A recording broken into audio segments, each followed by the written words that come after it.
Bueno, voy a grabar la presentación que hice para la Escuela Técnica número 1, General Sabio de Saladillo, el otro día, que quedó sin grabar. Así que voy a compartir la presentación que hice en su momento, así les queda y podemos luego conversar sobre esto. Habíamos dicho que una cuestión que podía resultar de interés para ese encuentro es compartir formas de pensar, propuestas de enseñanza que atiendan a situaciones de excepcionalidad como la que estamos viviendo en la cuarentena. Y que las preguntas que por ahí podrían organizar la presentación es qué cuestiones considerar para tomar las decisiones que uno como profesor toma, qué se mantiene de la forma de pensar cuando uno piensa en cómo diseño una clase en la presencialidad en este contexto, qué tendría que modificar y de qué forma. Y finalmente, el espacio de intercambio que ya tuvimos. Como posicionamiento inicial de cómo pensar en la enseñanza de la matemática, yo les comentaba que hay muchas líneas de educación matemática hoy en día vigentes en el mundo y en particular en la Argentina, todas las cuales comparten un enfoque constructivista sobre el aprendizaje de la matemática, y desde esta perspectiva lo que el profesor piensa o tendría que pensar es qué quiere que sus alumnos aprendan para diseñar la clase. Es decir, poner el foco en el alumno, en lugar de poner el foco en el profesor y posicionarse en qué es lo que voy a enseñar la próxima, o qué temas de matemática voy a dar en mi clase y cómo organizo los tiempos para contarles o para exponer en el aula. Solamente con invertir esta forma de pensar y que uno pueda indicar con claridad qué cuestiones son clave para que mis alumnos aprendan, uno empieza como a pensar en la clase de matemática de un momento diferente. Esto de invertir la forma de pensar permite en un cierto contexto dado, que está expresado por esta especie de estrella, identificar una meta que es de aprendizaje para el alumno. Aquí los hombrecitos estarían representando al docente, y lo que queda por delinear es este camino que el profesor propone transitar para que sus alumnos obtengan o alcancen esa meta. Posterior a esto, al profesor le toca reflexionar y evaluar sobre la totalidad de sus decisiones, es decir, cómo para un cierto contexto se puso una meta, trazó un camino, lo transitó, y cómo funcionó eso respecto de si los estudiantes alcanzaron o no esos objetivos planteados. Cuando uno invierte la forma de pensar, cambiando qué es lo que voy a dar por qué quiero que mis alumnos aprendan, uno no piensa qué es lo que va a exponer la clase siguiente, no busco ejemplos y organizo el tiempo, no elijo primero las actividades, y sobre todo no le echo las culpas al estudiante cuando algo no funciona. Si uno entiende que el rol del profesor es lograr que el alumno aprenda algo que el profesor identificó valioso para sí, y para lo cual delinea un camino que le propone transitar al estudiante, cuando esa meta no se alcanza, si el profesor no la va a resignar porque entendió que es valiosa para el alumno, ese fracaso, entre comillas, le devuelve una pregunta al profesor de qué cosa es la que no funcionó, qué es lo que podría cambiar para la próxima. Por eso digo lo de no echarle culpas al estudiante. Uno está muy acostumbrado a pensar, si yo la clase que viene voy a dar tal tema, y dando tal tema el alumno lo aprende, cuando encuentro un cierto fracaso en los resultados, en las respuestas del alumno, la culpa la tiene el alumno, porque no estudió, porque no se preparó para el examen. ¿Se dan cuenta? Entonces, esto permite, a partir de un cierto contexto conocido en el que tengo que incluir qué conocimientos previos tienen mis alumnos, yo ya sé que hay cosas que saben y cosas que no, cuáles son las formas de trabajo más comunes en las que venían acostumbrados a moverse, son estudiantes más bien solitarios, trabajan en grupo, vienen de usar calculadora, computadora, acceden a internet, etc. Es decir, el universo de cosas que uno conoce sobre sus alumnos. El docente establece esos objetivos y se contesta la pregunta, ¿qué le voy a proponer a los alumnos para que aprendan eso que está establecido en la meta, en mi esquema, en ese blanco? ¿Está bien? toca implementar y recabar datos. Esto de recabar datos tiene que ver con la evaluación posterior que el docente hace sobre toda su propuesta, que tendría que estar sostenida y basada en algún tipo de evidencia que uno recoge a lo largo de la implementación. Eso nos va a permitir como docentes trascender las impresiones, trascender me parece que la clase salió fantástica. O sea, uno muchas veces sale de una clase diciendo, ay, la clase estuvo buenísima, y ese estuvo buenísima es una impresión del profesor. Habría que ver con datos recabados de los estudiantes cómo en realidad funcionó, y no de la percepción de si al estudiante le gustó o no, que eso es valioso y muchas veces más que interesante. Datos concretos sobre los aprendizajes en vínculo con esta meta que uno como profe se pone. Cuando uno piensa en las clases presenciales, cada uno de los estudiantes que conforman nuestra clase generan un contexto en el aula en el que el docente establece recursos, tiempos y formas de interactuar. Es decir, el aula de la escuela, de la institución en la que esté, da un marco en la que el docente configura un contexto, ofrece recursos, habilita o no el uso de calculadora, computadora, internet, decide y destina cuánto tiempo se va a trabajar con tal o cual actividad, cómo va a ser la puesta en común, si se trabaja en grupo, si es individual, si es en pares, si hay un debate entre distintos grupos de estudiantes. Es decir, el profesor en el aula, en el tiempo de trabajo que tiene, configura su contexto para trabajar. Cuando uno piensa en las clases virtuales, cada uno de los estudiantes que va o que asiste a un curso virtual tiene su propio contexto familiar, en donde tiene sus recursos, tiene un espacio de trabajo, tiene tiempos que le puede asignar a ese curso virtual que está dando, pero entre todos hay un tiempo común, hay un espacio común que el docente también puede configurar cuando está pensando en una clase literalmente virtual. El docente configura ese trabajo porque los estudiantes han aceptado cursar una materia virtual en la virtualidad o hacer un curso de perfeccionamiento. Entonces, en esa virtualidad, el docente también puede destinar recursos, tiempos e interacciones. Y ambas partes, tanto docente como estudiantes, saben cuáles son los requerimientos de tiempos y de recursos que a los que se van a tener que someter en esa cursada virtual.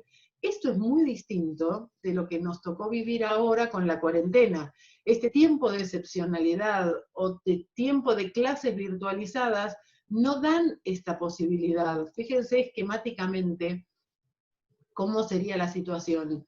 Cada estudiante tiene su contexto, como era en las clases virtuales. Sin embargo, no necesariamente hay algo en común que el docente puede configurar. Entonces, si cada estudiante dispone de ciertos recursos, conectividad, no conectividad, tiempo para conectarse sincrónico, no tiene el tiempo, tiene cámara, no tiene cámara, tiene audio, tiene celular, no tiene celular, ¿qué tiempos dispone? Trabaja cuando está en la casa, si es un estudiante avanzado, la familia trabaja y queda a cargo de niños o de gente anciana. Es decir, los mismos elementos, recursos, tiempos e interacciones en esta situación de virtualización de las clases de matemática o de clases en la excepcionalidad no quedan de la mano del docente, no queda de la mano del docente la posibilidad de configurarse. Esto hace que en este contexto cada profesor tenga una situación diferente por cada curso que tenga. Y entonces lo que eventualmente haya sido útil en uno de sus cursos no necesariamente le sirve en otro. Le toca pensar de cero cada una de las situaciones o cada una de las propuestas de enseñanza de la matemática que va a hacer dependiendo de cada uno de los contextos. Y esto es lo que me resulta para mí valioso de compartir con ustedes, que es la forma de pensar cómo lo pienso, o sea, cómo pienso esto. Me toca conocer el contexto, me toca poner una meta, me toca proponer un camino y me toca evaluar cómo me fue. En alguna medida, conociendo cada uno de esos contextos, y para cada uno de ellos me toca pensar una respuesta a qué objetivo me pongo, objetivo de aprendizaje del alumno, qué propuesta de enseñanza lo invito a transitar para que él alcance ese objetivo, y cómo evalúo y ajusto mi propuesta. Fíjense que esta forma de pensar, así como estructural, es exactamente la misma que para la presencialidad. Es la misma. Lo único que cambia acá es que voy a tener mucho más trabajo para pensar el contexto, porque el contexto de cada uno de mis estudiantes pueden no tener demasiada cosa en común, que es lo que en la presencialidad se resolvía en el aula. Algunas ideas como para compartir. Que cada encuentro tenga un hilo conductor, es decir, sea que uno se contacta con sus alumnos por un escrito, por un audio o por un video, uno le presenta el trabajo completo, por ejemplo, para una semana. Diseño el trabajo para una semana y le cuento a mis alumnos en audio, video o por escrito a qué los invito esa semana. Esta semana van a tener que trabajar con tales actividades, van a tener que interactuar con sus compañeros, van a tener que ver tal video, luego de eso van a tener que responder tal cosa, es decir, le cuento un esqueleto de esa propuesta que lo estoy invitando a transitar. Para la semana, digo, imagino la semana porque es muy difícil manejar los tiempos de nuestros alumnos, entonces yo consideraría pensar por semana y darle la libertad que cada uno de los alumnos se maneje con los tiempos que pueda. Como toda clase nuestra usual, este encuentro semanal va a tener un inicio, un desarrollo y un cierre, que se lo expongo, que se lo explicito, que le digo, bueno, acá empieza el trabajo y con esto se termina, vas a tener que entregar de tal y tal manera, por tal vía, en qué momentos, se le indica qué es lo que se espera lograr y se dan las actividades que tienen que resolver. Se tiene que dar un tiempo, considerando que el tiempo de trabajo es diferente al que sería en una clase, y el de los docentes también es diferente. ¿Cómo uno puede aprovechar videos, programas de tele, programas de radio? Bueno, cualquiera de estos objetos, un video, un programa de tele, un programa de radio, podría ser parte de una clase virtual. Que en este hilo de la clase uno le dice, bueno, en tal momento vas a tener que ver tal programa de tele, pero a continuación tenés que hacer tal o cual cosa, interactuar con tus compañeros, así, así. Tiene que haber actividades alrededor de eso que uno los invita a ver o escuchar, preguntas y algún tipo de reflexión. Lo que es importante que se lleven como mensaje es que decirle al alumno que mire la clase de tal programa de tele o que mire tal video no es dar una clase para nuestros alumnos. Podría ser parte esa tarea, pero no es dar la clase. Tendríamos que permitirnos modificar lo que tenemos planificado. En la virtualidad uno utiliza muchas veces cosas así, estos objetos enlatados, un video, un PDF, un hilo conductor, el libreto de una clase. Bueno, hay que considerar que eso que armé para una clase, para un cierto año, eventualmente lo tengo que poder modificar para otro año, para otro curso del mismo año. No es que resolví con estos enlatados la enseñanza y el aprendizaje de la matemática de acá en adelante. Y eso, en alguna medida, es lo que decía hace un momento, no nos sirve usar lo mismo en distintos años o cursos, porque nuestros estudiantes son otros, y porque mi clase está pensada para los estudiantes. Entonces, en cuanto algo no resulte, me toca modificar. Respecto de las intervenciones del docente, hay como algunas cuestiones que son básicas y que uno promueve desde la educación matemática, que son estas dos primeras. Por un lado, tratar de que los alumnos se den cuenta de las cosas en lugar de decirles si está bien o mal, y entender la lógica desde la cual preguntan versus llevarlos a mi forma de pensar o a la forma que yo tenía previsto que tal ejercicio se puede resolver. Esto los fortalece, o sea, es un tipo de intervención que el profesor hace pensando en que fortalece al estudiante. Ya sabemos que cuando nosotros les damos información resuelta, le decimos está bien, esto está mal, así, así, el estudiante no lo incorpora, es ajeno al estudiante. Entonces, el tratar de que se den cuenta es una indicación para las intervenciones docentes que va más allá de la pandemia. Estas dos primeras van para cualquier tipo de intervención docente en general. En la virtualidad y en esta etapa de excepcionalidad hay que tener mucho cuidado en las formas en las que uno se dirige. Lo hablábamos el otro día, ustedes han visto a veces que manda uno un mensajito por WhatsApp y es malentendido, entonces ahí hay que tener como un extremo cuidado en las formas en las que uno se dirige, ser extremadamente claro, decirles cuáles son las metas a los estudiantes en cada uno de los encuentros, hay que decidir cuándo intervenir, si tengo a los alumnos que no contestan a mis pedidos, que no participan en un foro, que no interactúan, en qué momento y de qué modo. Lo asincrónico nos permite pensar cómo intervenir. Si uno está en un foro, por ejemplo, y ve una pregunta o por WhatsApp o por Telegram o por la vía de comunicación que tengan con sus estudiantes, una pregunta medio extraña, lo asincrónico nos permite pensar y dar una respuesta más pensada que la inmediatez de la clase, tratar a los estudiantes por nombre, valorarlos y distinguir entre el rol del docente, que es el que se focaliza en que los alumnos deben aprender algo de matemática, y el del tutor, que es más el que da aliento, el que hace como un seguimiento a los alumnos. Hay una cuestión central en todo lo que tiene que ver con la virtualidad, que es la oralidad, que no hay que olvidar y que en muchas propuestas está completamente quitada, ausente. Lo oral es anterior a lo escrito. Entonces, nosotros tendríamos que comunicarnos oralmente con los estudiantes y habilitar a que ellos se comuniquen oralmente con nosotros, porque eso nos va a dar idea de qué es lo que están aprendiendo y cómo, y es anterior a un dominio escrito de las cuestiones simbólicas que ya sabemos que en matemáticas son complejas. Entender matemática a partir de escritos es de alta complejidad. Entonces, todo esto que pasó en los inicios de un desborde de PDFs diciendo acá tenés la clase de función lineal, acá tenés la clase de, no sé, mediatriz, de un segmento, etcétera, y el alumno tiene que entender a partir de leer un PDF, es altamente probable que vaya al fracaso.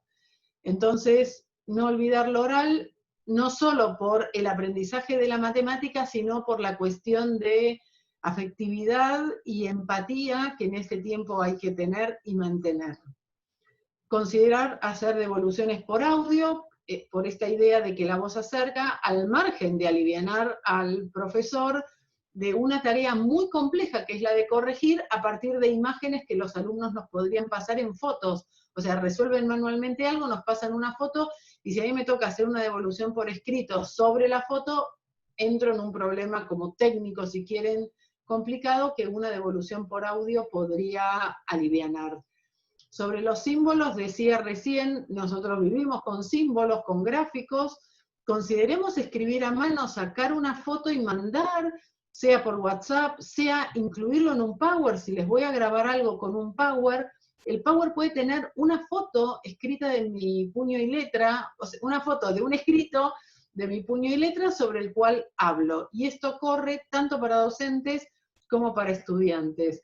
Lo que nos toca hacer en este mundo virtual es explicar cómo suenan, cómo se leen esos símbolos, alineado con lo de la oralidad que comentaba hace un momento.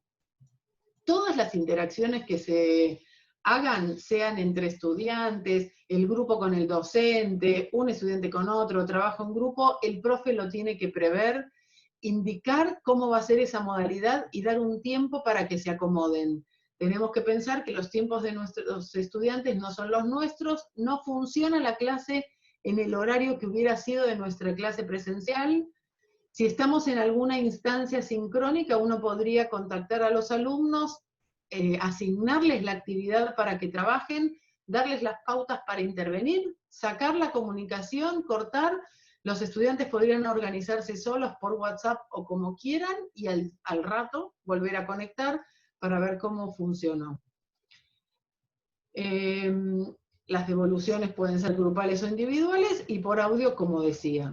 Respecto de los contenidos y los objetivos, nos toca, en este contexto de excepcionalidad, en esa estrella que es nuestro contexto actual, seleccionar contenidos en función de que sean factibles de ser enseñados.